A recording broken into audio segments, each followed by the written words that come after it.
এখন এই ম্যাথের একটা শর্টকাট বলি। এত বড় ম্যাথটা যদি আমরা এক লাইনে করতে চাইতাম তাহলে কি করতাম? তাহলে যেটা করতাম সেটা শর্টকাটের কোনো ব্যাখ্যা চেয়েও না, শর্টকাট তো শর্টকাটই। আমি লিখতাম এভাবে PH = PKa প্লাস লগ, এখানে তো সূত্রটা কি লবণ বাই অ্যাসিড। এইটা বসানোর সময় যদি ঘনমাত্রা সেম থাকে, আমরা শর্টকাটের কথা বলছি, এই মানটা সেম আছে এখানে, সেম হলে তাহলেই এই শর্টকাটটা অ্যাপ্লিকেবল হবে। সেম যদি থাকে, এই যে ক্ষারকের যে 6 মিলি আছে সেটা বসাবো লবণের জায়গায়, এবং এই 150 থেকে 6 বাদ দিলে কত হয়? 144 হয়। সেই 144 বসাবো হচ্ছে এখানে। ক্যালকুলেটর চেপে দেখো, PK 4.74 বসাও এবং এই মানগুলো 6/144 করে দেখো, রেজাল্টটা 3.363 আসবে। এটা হচ্ছে শর্টকাট MCQ করার জন্য। গত ভিডিওতে আমি দেখিয়েছি সাধারণ যে অম্লীয় বা ক্ষারীয় বা নিরপেক্ষ দ্রবণগুলো আছে সেগুলোর pH কিভাবে বের করে, সবল অ্যাসিড সবল ক্ষার, দুর্বল অ্যাসিড দুর্বল ক্ষার, এগুলোর pH নির্ণয়। আজকে আমি দেখাবো যে বিশেষ যে দ্রবণ আছে আমাদের বাফার দ্রবণ, সেই বাফার দ্রবণের pH কিভাবে বের করে, বাফার দ্রবণের pH সংক্রান্ত ম্যাথ। প্রথমে বলা দরকার বাফার দ্রবণ কি। বাফার দ্রবণ হচ্ছে এমন একটা দ্রবণ, বাফার দ্রবণ এমন একটা দ্রবণ যেটার কাজ হচ্ছে pH এর মানকে তেমন পরিবর্তন করতে না দেয়া। pH তেমন পরিবর্তন করতে দেয় না, এটি হচ্ছে সংক্ষেপ কথা। বাফার দ্রবণ এমন একটা বিশেষ দ্রবণ যেই দ্রবণে সামান্য পরিমাণ অ্যাসিড বা ক্ষারক যোগ করলে দ্রবণের pH তেমন একটা পরিবর্তন হয় না। একেবারেই যে পরিবর্তন হয় না তা না, পরিবর্তন হয়, তবে সেটা খুবই সামান্য। অর্থাৎ বাফার দ্রবণের কাজই হচ্ছে আমরা যখন কোনো সবল অ্যাসিড বা ক্ষারক দ্রবণে সামান্য একটু যোগ করব, অ্যাব্রাপ্টলি এটা যেন pH কে তেমন পরিবর্তন করতে না দেয়, এরকম একটা সিস্টেম। তো বাফার দ্রবণ দুই প্রকার, একটা হচ্ছে অম্লীয় বাফার দ্রবণ, আর একটা হচ্ছে ক্ষারীয় বাফার দ্রবণ। ক্ষারীয় বাফার দ্রবণ অম্লীয় হোক আর ক্ষারীয় হোক, একটা জিনিস মাথায় রাখতে হবে, বাফার দ্রবণ মানেই সেখানে দুর্বল জিনিস থাকবে, দুর্বল অ্যাসিড বা দুর্বল ক্ষারক থাকতেই হবে।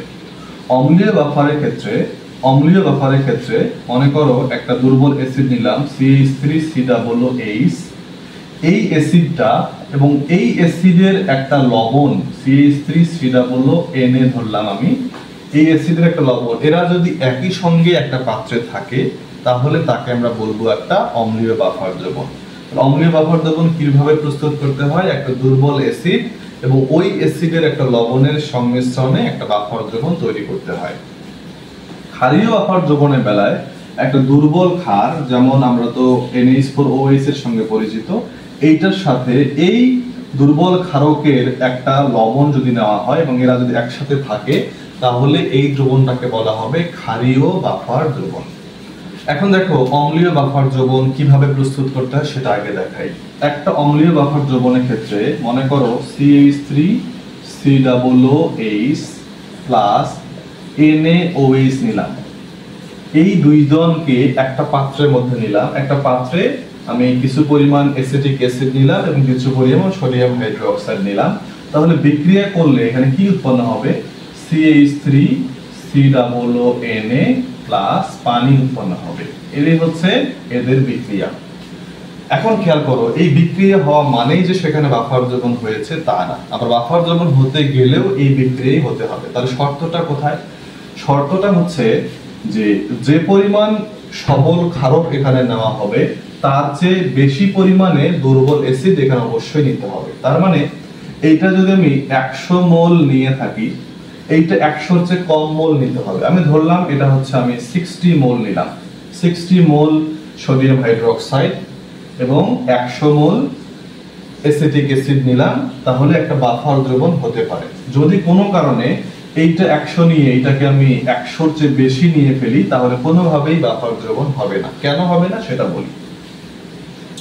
প্রথমে বলি, যদি এটা আমি কম নিতাম, অর্থাৎ 60 মোল নিতাম, তাহলে কি হতো? খেয়াল করো তো, এর একটা অণুর সাথে বিক্রিয়া করে এর একটা অণু তৈরি করে, তাহলে এর যত মোল এর তত মোলের সাথে বিক্রিয়া করবে। এর 100 মোল থাকলে এর তো 100 মোলই লাগবে, কিন্তু এখানে তো 100 মোল নাই, তাহলে এইটা 60 মোল আছে, এর 60 এর 60 এর 60 এর সঙ্গে বিক্রিয়া করে এর 60 মোল এর 60 মোল তৈরি করবে। তাহলে পাত্রে বর্তমানে কারা কারা থাকলো? পাত্রের মধ্যে বর্তমানে কে আছে? দেখো তো এইটা কি আছে যে হ্যাঁ, কারণ 100 মোল ছিল, 60 মোল বিক্রিয়া করে ফেলছে, আর 40 মোল অ্যাসিটিক অ্যাসিড অবশিষ্ট আছে। তার মানে অ্যাসিটিক অ্যাসিড পাত্রের মধ্যে আছে। এইটা কি পাত্রের মধ্যে আছে? কখনোই না। কারণ কি, 60 মোল সোডিয়াম হাইড্রোক্সাইড ছিল, 60 মোলে বিক্রিয়া করে ফেলছে। তাহলে 60 মোল করে ফেলছে মানে এইটার পাত্রের মধ্যে অবশিষ্ট নাই। এইটার কি অবস্থা? এই তো উৎপন্ন হলো, তার মানে অবশ্যই সে পাত্রের মধ্যে আছে। তার মানে সে 60 মোল CH3COON এর পাত্রের মধ্যে আছে, এবং সেখানে পানিও 60 মোল আছে। তো পানিকে আমরা রাখছি না, কারণ কারণ এখানে যে দ্রবণগুলো নেওয়া হয়েছে তারা তো জলীয় দ্রবণ, আর পানি মানে তো জল। তার মানে এটাকে আমরা হিসাবে রাখছি না। তার মানে দ্রবণের মধ্যে দুর্বল অ্যাসিডটাও ছিল, এবং তার সেই দুর্বল অ্যাসিডের যে লবণ সেও আছে। তার মানে এই দুইজনকার মিশ্রণকেই তো আমরা বলি অম্লীয় বাফার দ্রবণ। এখন দেখো, এই অম্লীয় বাফার দ্রবণের ক্রিয়া কৌশল, অর্থাৎ অম্লীয় বাফার দ্রবণটা কিভাবে তার বাফার ক্রিয়া সম্পন্ন করে, সেইটা আমি এখন বিক্রিয়া সহকারে দেখাবো। তো আমরা একটা অম্লীয় বাফার দ্রবণ নেই, যেখানে CH3COOH আছে এবং CH3COOH এর একটা লবণ আছে। এই দুইজনকার একটা বাফার দ্রবণ আমি নিলাম। এইটা কিভাবে এর মধ্যে কোনো হাইড্রোজেন বা OH আয়ন অর্থাৎ অ্যাসিড বা ক্ষারক যোগ করলে কিভাবে তারা pH কে পরিবর্তন করতে দেয় না, সেইটা আগে দেখাই। আমরা কিন্তু ম্যাথে এখনো যাইনি, আগে ক্রিয়া কৌশল আলোচনা করতে হবে, কারণ পরীক্ষাতে অবশ্যই ক্রিয়া কৌশল আলোচনা করতে বলে অনেক সময়। তাহলে প্রথমে এইটা কিভাবে বিয়োজিত হয়ে আছে সেটা দেখাই। CH3COOH, এইটা যেহেতু দুর্বল অ্যাসিড, সেক্ষেত্রে সে উভমুখী বিক্রিয়ায় CH3COO- আয়ন এবং H+ আয়ন এইভাবে বিয়োজিত অবস্থায় আছে। এবং যে লবণটা, এটা তো একটা লবণ, এর তো কোনো অ্যাসিড ক্ষারক না যে সে দুর্বল সবল হবে। এটা লবণ মানে তার আয়নিত অবস্থায় থাকবে। যতগুলো লবণ নেওয়া হয়েছে সবগুলো এইভাবে আয়নিত অবস্থায় থাকবে। তাহলে এইটা হচ্ছে আমার পাত্র। এই পাত্রের মধ্যে আমি এখন অল্প পরিমাণে অ্যাসিড যোগ করব। এক নম্বর কথা হচ্ছে, অল্প পরিমাণে অ্যাসিড মানে হচ্ছে H+ যোগ করলে কি ঘটবে আমি সেটা দেখাবো। H+ যোগ করলে কি ঘটবে খেয়াল করুন। বাইরে থেকে আমরা পাত্রের মধ্যে H+ ঢেলে দিলাম, মানে একটা অ্যাসিড ঢেলে দিছি। আসলে ধরো আমি HCl দিছি, মানে হচ্ছে সে এখানে H+ এবং Cl- হিসেবে থাকবে। এই যে Cl- আর এই সোডিয়াম প্লাস মিলে একটা লবণ তৈরি করবে, যেটার এখানে কোনো ভূমিকা নাই, অর্থাৎ তারা দর্শক আয়ন হিসেবে এখানে থাকবে। তার মানে আমি অ্যাসিড HCl যোগ করলাম, তার মানে আমি H+ কে যোগ করলাম। H+ এসে দেখবে এখানে কোন কোন নেগেটিভ আয়ন আছে, দেখতেছে একমাত্র নেগেটিভ আয়ন হচ্ছে এই অ্যাসিটেট আয়নটা। তাহলে H+ সে গিয়ে এই অ্যাসিটেট আয়নের সঙ্গে যুক্ত হবে CH3COO- আয়ন। তাহলে এইটা তো একটা উভমুখী প্রসেস, সে কি তৈরি করবে? CH3COOH অ্যাসিড তৈরি করবে। তাহলে আমি যে পরিমাণ অ্যাসিড দিলাম, সেই অ্যাসিড গুলো এখানকার অ্যাসিটেট আয়নের সঙ্গে যুক্ত হয়ে অ্যাসিডিক অ্যাসিড গুলো তৈরি করতেছে। তার মানে H+ আসলে কিন্তু বাড়লো না, কিন্তু এইটা আবার রিভার্স বিক্রিয়ায় এই আয়নকে তৈরি করতে পারে, কিন্তু সেটা হবে খুবই সামান্য। কারণটা হচ্ছে একটা দুর্বল অ্যাসিড খুব সামান্য পরিমাণে বিয়োজিত হয়, H+ এর ঘনমাত্রা সামান্য একটু বাড়াবে, অর্থাৎ pH এর মান সামান্য একটু পরিবর্তন হবে। দুই নম্বর কথা হচ্ছে, আমি যদি এখানে একটা ক্ষারক অর্থাৎ আমি OH আয়ন যোগ করলাম। ক্ষারক বলতে আমি ধরো সোডিয়াম হাইড্রোক্সাইডকে মিন করি। যদি ক্ষারক হিসেবে আমি সোডিয়াম হাইড্রোক্সাইডকে নেই, এইটা দ্রবণে আসার সময় সোডিয়াম প্লাস এবং OH- এভাবে বিয়োজিত হবে। তো সোডিয়াম প্লাস তো আগে থেকে আছে, এখানে ধাতব আয়ন বা এই যে অধাতব আয়ন যেগুলো আছে, সোডিয়াম প্লাস, ক্লোরাইড মাইনাস, এগুলোর এখানে কোনো ভূমিকা নাই। তার মানে আমি ক্ষারক যোগ করতেছি, মানে আসলে OH আয়নকে এখানে যোগ করতেছি। তো OH আয়ন এসে দেখবে যেখানে ও নিজে যেহেতু নেগেটিভ, পজিটিভ আয়ন কে আছে, দেখলো যে পজিটিভ আয়ন এখানে H+ আছে। তার মানে এই যে OH আয়ন আর H+ মিলে কি তৈরি করবে? পানি তৈরি করবে। প্রথমে OH- এসে H+ এর সঙ্গে যুক্ত হয়ে কি তৈরি করবে? পানি তৈরি করবে। আমি চিন্তা করো, আমি ঢেলে দিলাম OH, সে H গুলোকে নিয়ে পানি তৈরি করলো, তখন H প্লাসের পরিমাণ কমে গেল। আর উভমুখী বিক্রিয়ার ক্ষেত্রে আমরা লাসাতেলির নীতি অনুযায়ী কি জানি যে একটা উভমুখী বিক্রিয়ায় যেই পাশটা কম হয় সামনের অবস্থান সেই পাশে চলে যায়, অর্থাৎ কিছু পরিমাণ অ্যাসিড বিয়োজিত হয়ে এই আয়নগুলোকে তৈরি করবে। কিন্তু এটা তো দুর্বল অ্যাসিড, দুর্বল অ্যাসিড অল্প পরিমাণে H প্লাসকে তৈরি করবে, অর্থাৎ যতগুলো OH দিছিলাম অতগুলো H প্লাস চলে গেছে, কিন্তু আমার অল্প পরিমাণে H প্লাস উৎপন্ন হচ্ছে, অর্থাৎ হাইড্রোজেন আয়নের ঘনমাত্রা সামান্য একটু বাড়তেছে, তার মানে pH এর মান সামান্য একটু পরিবর্তন হবে। তো বিক্রিয়াটা দেখাই, CH3COOH এইটা বিয়োজিত হবে কি হবে, CH3COO মাইনাস এবং H প্লাস। এখানে একটা জিনিস খেয়াল করো যে কোন কোন বিক্রিয়া লিখতে হবে এটা মাথায় রাখার জন্য আমি একটা কথা বলতে পারি। যখন দেখবা পানি তৈরি হচ্ছে, পানি তৈরি হয় কখন, H প্লাস যখন বিক্রিয়া করে তখন, তার মানে এই পানি তৈরি হওয়ার সময় এই যে অ্যাসিডের যে বিয়োজন বিক্রিয়া অর্থাৎ প্রথম বিক্রিয়াটা সেইটা আবার লিখতে হয়। শর্টকাট কথা হচ্ছে এটা, যখন পানি তৈরি হবে সেখানে এই যে দুর্বল অ্যাসিডের বা দুর্বল যে আছে তার বিক্রিয়াটা আবার লিখতে হয়। তো এই পাঁচটা বিক্রিয়া অর্থাৎ দ্রবণে কিভাবে বিয়োজিত অবস্থায় আছে সেটা যদি আমরা দেখাই এবং এই তিনটা বিক্রিয়া যদি লিখে দেই বাংলা ভাষা তোমার ইচ্ছা মতন তুমি যদি লিখো তাহলে এই আনসারটা কমপ্লিট হয়ে গেল। এবার দেখো ক্ষারীয় বাফার দ্রবণের ক্রিয়া কৌশল। ক্ষারীয় বাফার দ্রবণের ক্রিয়া কৌশল, কিভাবে একটা ক্ষারীয় দ্রবণ pH কে স্থির রাখতে পারে বা তেমন একটা পরিবর্তন করতে দেয় না, সেটা আমরা একটা বিক্রিয়া সহকারে এক্সাম্পল সহকারে দেখি। মনে করো আমরা একটা ক্ষারীয় বাফার দ্রবণ নিলাম, NH4OH একটা দুর্বল ক্ষারক এবং সেই অ্যাসিডের বা সেই ক্ষারকের একটা লবণ নিলাম, তার মানে এটা একটা বাফার দ্রবণ। প্রথম কাজ হচ্ছে আমার আয়নগুলো কিভাবে বিয়োজিত অবস্থায় আছে সেটা দেখানো। এটা যদি দুর্বল সেক্ষেত্রে উভমুখী চিহ্ন থাকবে, NH4+ এবং OH- এইভাবে থাকবে, এবং লবণটা যেহেতু সম্পূর্ণরূপে আয়নিত অবস্থায় থাকে সেটাকে একমুখী চিহ্ন দিয়ে NH4+ Cl- এভাবে আমি দেখালাম। এটা হচ্ছে আমার পাত্র। পাত্র দিয়ে এভাবে আঁকলে ভালো, না আঁকলে সমস্যা নাই। প্রথম কথা হচ্ছে আমি এখানে অ্যাসিড যোগ করতেছি। অ্যাসিড মানে কি, H+ যখন যোগ করতেছি তখন কি পরিবর্তনটা হয় সেটা আমরা দেখতে চাই। চিন্তা করো আমরা পাত্রের মধ্যে H+ যোগ করছি মানে HCl যোগ করছি, তাহলে H+ যোগ করলে এইটার তো এখানে কোনো ভূমিকা নেই, আগেই বলছি। H+ যোগ করলে ও দেখবে সেখানে নেগেটিভ আয়ন কে কে আছে, নেগেটিভ আয়ন শুধুমাত্র এইটা আছে, তার মানে H+ এসে ওই যে OH- আছে সেটার সঙ্গে বিক্রিয়া করে কি তৈরি করবে, পানি তৈরি করবে। চিন্তা করো তো, আমি ঢেলে দিলাম হচ্ছে H+, সে গিয়ে OH গুলোর সঙ্গে বিক্রিয়া করে পানি তৈরি করলো, তার মানে এইটার পরিমাণ কমে গেল। তাহলে উভমুখী বিক্রিয়া এই পাশটা কমে গেলে সাম্যের অবস্থান কোন দিকে সরে যাবে, ডাইন পাশে সরে যাবে। তার মানে আরো কিছু পরিমাণ ক্ষারক NH4OH ওই বিক্রিয়াটার মাধ্যমে NH4+ এবং OH- এর ঘনমাত্রা OH আয়ন তৈরি করবে। OH সামান্য একটু বাড়বে কারণ এটা দুর্বল ক্ষারক, OH সামান্য একটু বাড়লে POH সামান্য একটু কমবে, তার মানে pH সামান্য একটু পরিবর্তন হবে। এবং 2 নম্বর কথা হচ্ছে আমি যদি ক্ষারক যোগ করি, ক্ষারক হিসেবে একটা NaOH বা একটা ক্ষারক OH আয়ন আমি যোগ করলাম, তখন কি পরিবর্তন হয় সেটা দেখা যাক। আমি এবার যোগ করতেছি OH-, তাহলে OH- এসে কি দেখবে, যেখানে পজিটিভ চার্জ কে আছে, পজিটিভ চার্জ তো এখানে NH4+ শুধুমাত্র, তার মানে OH আয়নটা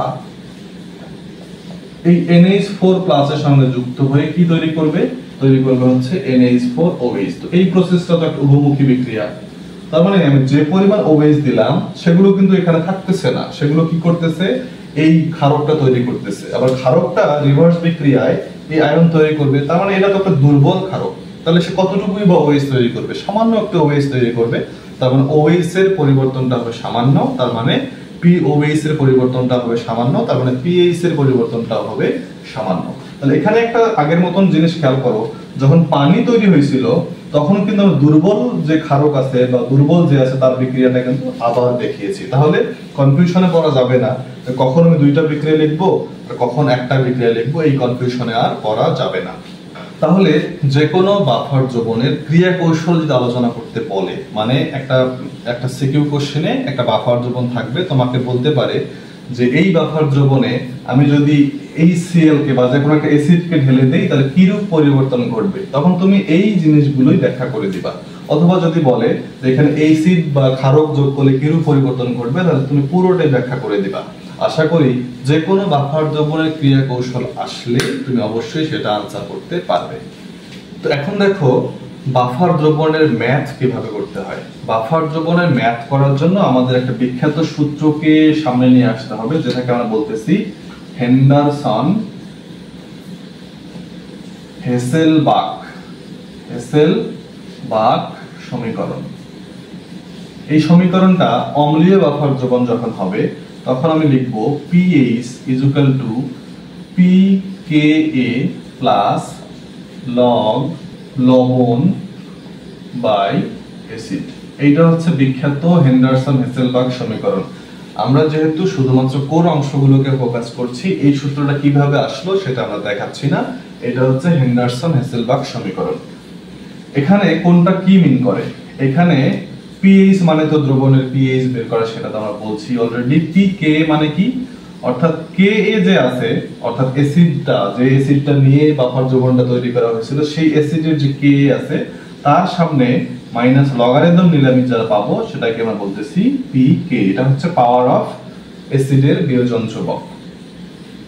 তারপরে এই যে লবণ, আমরা যে বলছি লবণ থার্ড ব্র্যাকেটে রাখছি, এটা হচ্ছে যে লবণটা প্রশ্নে দেয়া থাকবে, যে লবণটা দিয়ে বাফার দ্রবণ তৈরি করা হয়েছে সেই লবণের ঘনমাত্রা। আর এখানে যে অ্যাসিড আছে, অ্যাসিড বা কখনো কখনো অম্ল কথাটা থাকতে পারে, অ্যাসিড আর অম্ল একই জিনিস। এটা হচ্ছে যেই বাফার দ্রবণটা প্রশ্নে দেয়া থাকবে যেই বাফার দ্রবণটা প্রশ্নে দেওয়া থাকবে সেখানকার অ্যাসিডের ঘনমাত্রা। তাহলে এই সমীকরণে কোনটা কি সেটা আমরা দেখলাম। এখন আসো একটা ম্যাথ সলভ করা যাক। বাফার দ্রবণের pH নির্ণয় সংক্রান্ত এই একটা ম্যাথ সলভ করলে যে কোনো বাফার দ্রবণের pH নির্ণয় করতে পারা যাবে। প্রথমে প্রশ্নটার দিকে তাকানো যাক। এখানে দুইটা পাত্র আছে, একটা হলো পাত্র A যেখানে অ্যাসিটিক অ্যাসিড নেওয়া আছে কিছু পরিমাণ, এবং একটা আছে পাত্র B যেখানে সোডিয়াম হাইড্রোক্সাইড নেওয়া আছে কিছু পরিমাণ। তোমাকে বের করতে বলছে A প্লাস B মিশ্র দ্রবণের pH নির্ণয় করা। শর্টকাটে একটা কথা বলি, যখনই দুইটা দ্রবণকে মিশ্রিত করে pH বের করতে বলবে তুমি শিওর হবা যেটা একটা বাফার দ্রবণ আছে। তোমাকে খুঁজতেও হবে না বাফার দ্রবণ কই হলো কেমনে হলো, এটা খুঁজতেও হবে না, তুমি শিওর যেটা বাফার দ্রবণই হবে। কারণ শুধু একটা পাত্র দিয়ে যদি বলতো যে শুধু এই পাত্রটার দ্রবণের pH বের করো, তাহলে আমরা চলে যাইতাম সাধারণ দ্রবণে, অর্থাৎ অম্লীয় দ্রবণ ক্ষারীয় দ্রবণের pH কেমনে বের করে, সবল ক্ষার দুর্বল ক্ষার, সবল অ্যাসিড দুর্বল অ্যাসিড, সেগুলোর pH নির্ণয় সংক্রান্ত। আর যখন মিশ্র দ্রবণ বলবে ডেফিনেটলি সেটা বাফার দ্রবণই হবে। বাফার দ্রবণটা কি আমরা বলেছিলাম যে একটা দুর্বল অ্যাসিড এবং ওই দুর্বল অ্যাসিডের লবণের দ্রবণ, কিন্তু এখানে তো দুর্বল অ্যাসিডের লবণটা নাই।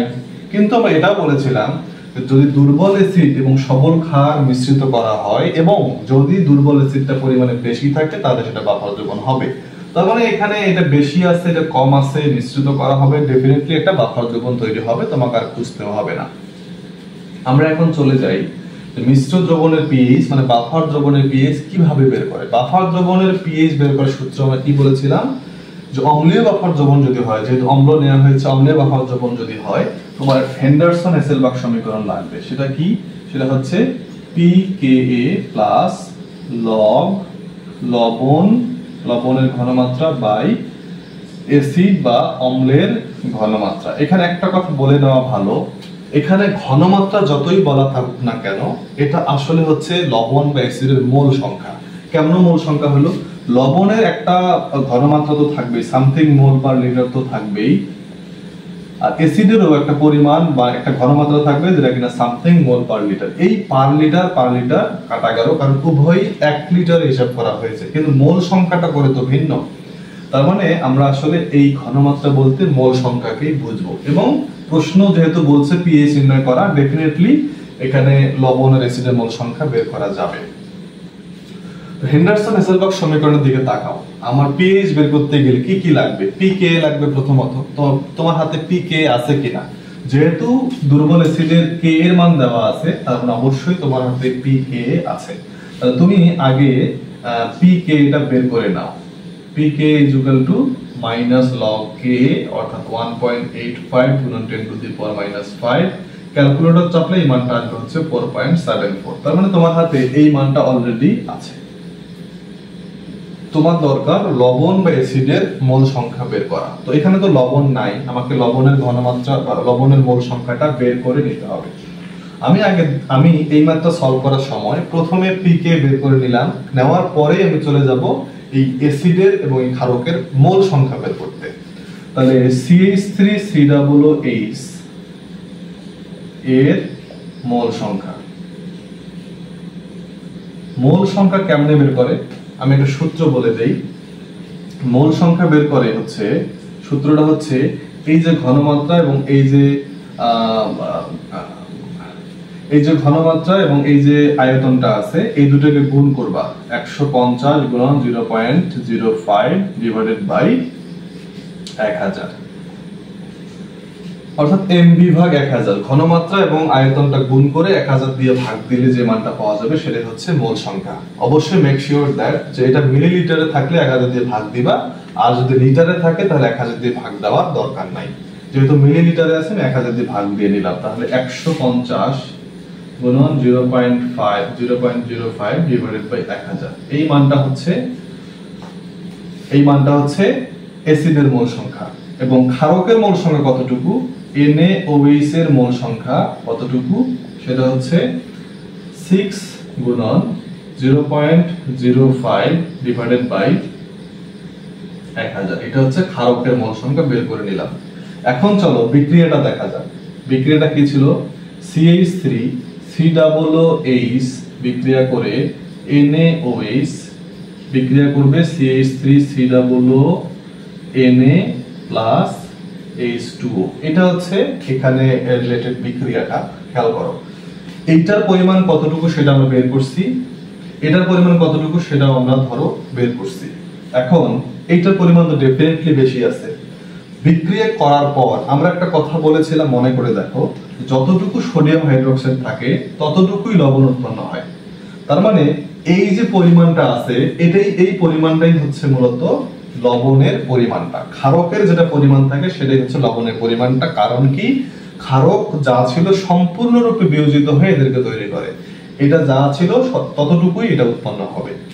আর ক্ষারক যা ছিল, যেহেতু অ্যাসিডের পরিমাণ বেশি, ক্ষারক যা ছিল সম্পূর্ণরূপে এর অতটুকুর সঙ্গে বিক্রিয়া করে বাকি যা আছে সেই পরিমাণটা এখানে থেকে যাবে। অর্থাৎ এই যে এই মান থেকে এই মানটা বাদ দিলে যা থাকে সেই মানটা আমি এখানে পাবো। অর্থাৎ বিক্রিয়া হওয়ার পরে অতিরিক্ত অ্যাসিড এখানে এই মানটা থাকবে।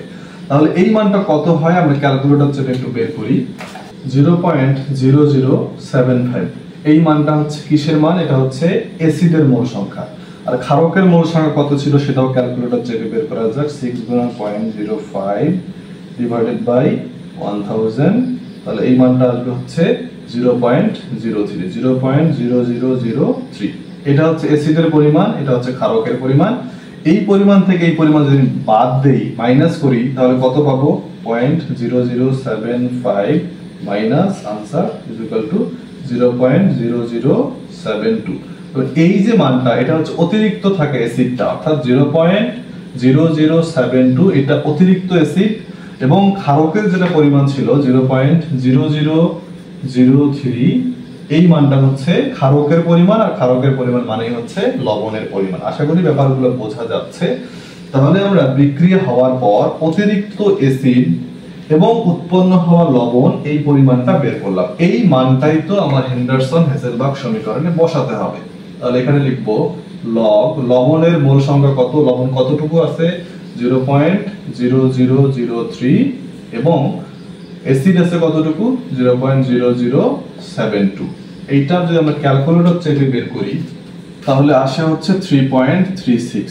এই যে মানটা আমি পেলাম এটাই হচ্ছে মিশ্র দ্রবণের পিএইচ নির্ণয়। তাহলে এইভাবে বাফার দ্রবণের পিএইচ বের করতে হয়। এখন এই ম্যাথের একটা শর্টকাট বলি। এত বড় ম্যাথটা যদি আমরা এক লাইনে করতে চাইতাম তাহলে কি করতাম, তাহলে যেটা করতাম সেটা শর্টকাটের কোনো ব্যাখ্যা চেয়েও না, শর্টকাট তো শর্টকাটই। আমি লিখতাম এভাবে, pH is equal to pKa plus log, এখানে তো সূত্রটা কি লবণ বাই অ্যাসিড। এইটা বসানোর সময় যদি ঘনমাত্রা সেম থাকে, আমরা শর্টকাটের কথা বলছি, এই মানটা সেম আছে এখানে, সেম হলে তাহলেই এই শর্টকাটটা অ্যাপ্লিকেবল হবে। সেম যদি থাকে এই যে ক্ষারকের যে 6 মিলি আছে সেটা বসাবো লবণের জায়গায়, এবং এই 150 থেকে 6 বাদ দিলে কত হয়? 144 হয়। সেই 144 বসাবো হচ্ছে এখানে। ক্যালকুলেটর চেপে দেখো পিকে 4.74 বসাও এবং এই মানগুলো 6/144 করে দেখো, রেজাল্টটা 3.360 আসবে। এটা হচ্ছে শর্টকাট এমসিকিউ করার জন্য।